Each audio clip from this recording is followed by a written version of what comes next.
मतदार बंधूंनो, मी सुनील भारत भोसले, प्रभाग क्रमांक 5 शिवसेनेचा अधिकृत उमेदवार आहे. मित्रांनो, मी इतर लोकांसारखा उतावळा नवरा आणि गुडघ्याला बाशिंग असं म्हणून मी युवा कार्यकर्ता म्हणून राजकारणामध्ये आलेलो नाही.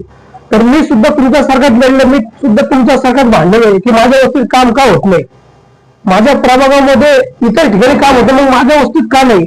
या साऱ्या गोष्टींचा मी आजपर्यंत विचार केला, अभ्यास केला. त्यावेळेस मी असं ठरवलं होतं की ह्या निवडणुकीमध्ये आपण लढणं गरजेचं आहे.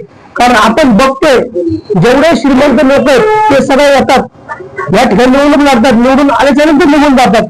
बरं, आता ह्यांना उपाय म्हणून काय करावं लागेल तर आपण स्वतः रिंगणात उतरणं गरजेचं आहे. आपल्या गरीबाची ताकद या ठिकाणी शेवटी हे काय गरीब पुरवणार आहेत, यांच्या सर्व आवती होती गरीबाचीच पुरते.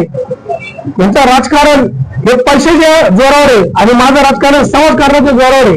हे पैसे वाटतात पण ते गरीबाकडे तरी जातात. मतदान करणारा गरीब आहे, त्या उमेदवाराने सुद्धा लक्षात घ्यावं. तुम्ही पैसे जे देतो ना, तुम्ही आमिष जे देतो ना, तुम्ही खोटे जे आश्वासन देतो ना, ते गरीबाला देता. तुम्ही आमच्या जातीपातीमध्ये सुद्धा भेदभाव करायचा प्रयत्न करता. तुमची जे टेंडन्सी, तुमची जे विचारधारा आहे ते पक्षाने आमचं वार्डातलं वातावरण बदल होते. या सगळ्या गोष्टी रोखण्यासाठी तुम्हाला आता इथून पुढे शिवसेनेचा अधिकृत उमेदवार सुनील भोसले तुमच्या समोर आहे आणि मला जनतेला मी आव्हान करतो हात जोडून की सर्वांनी विचारपूर्वक सकाळी तुम्ही उठल्याच्या नंतर सर्व 5 वर्षाचे पूर्ण दिवस तुम्ही आठवा की आपण काय भोगलोय आणि ते समजून तुम्ही आपल्या प्रभाग सुधारण्यासाठी आपल्या हक्काचा माणूस निवडून द्या. जय हिंद, जय महाराष्ट्र. तुम्ही जनतेचे निवडून आल्यावर जनतेसाठी काय करणार?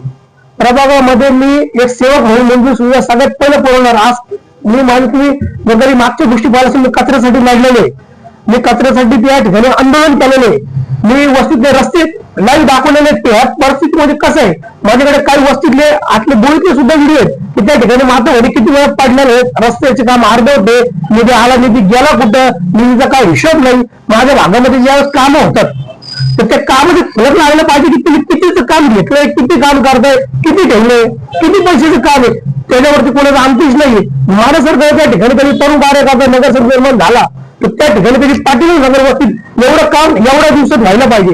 एखाद्या वस्तीत म्हणजे रामवाडी सारख्या वस्तीचं कामाला अनेक वर्ष आले, ते पेंडिंग आहे. आता पुढच्या 5 वर्षांनी करायचं का ते काम? एक महिलांनी तुमच्या चॅनल मार्फत तुम्ही दाखवलं होतं मोबाईल मध्ये का एका महिलांनी आरोप केला होता रामवाडी वार्ड क्रमांक 5 मध्ये घरामध्ये जे पाणी घुसत होतं ते तिच्यावरती प्रतिक्रिया दिली, त्याच्यावर काय? फक्त प्रतिक्रिया नाही दिलं, त्याला उत्तर दिलं की जर कोणी म्हणलं की आम्ही हे पैशावर विकलं तुम्ही चपलीने मारण, हे मी दाखवलं होतं. चपलीने मारून झाल्यानंतर ते नगरसेवकांनी पुन्हा एकदा विचार करून ह्या निवडणुकीत उतरायला पाहिजे होतं. पण त्यांना वाटलं आम्ही पैसे दिले त्यानंतर सगळे विसरतील. तुम्ही लक्षात घ्या, तुम्ही नवीन आहे पण जनता तेच आहे, मतदार तेच आहे. ते मतदार तुम्हाला योग्य वेळी दाखवणार आहे. आता ह्या जे काही आता निवडणुकीचा दिवस आज उद्या आणि परवा दिवशी तर डायरेक्ट तुम्हाला त्या ठिकाणी दूध कधी पाणी दिसून जाईल की माझ्या जनतेच्या मतदानामध्ये किती ताकद आहे.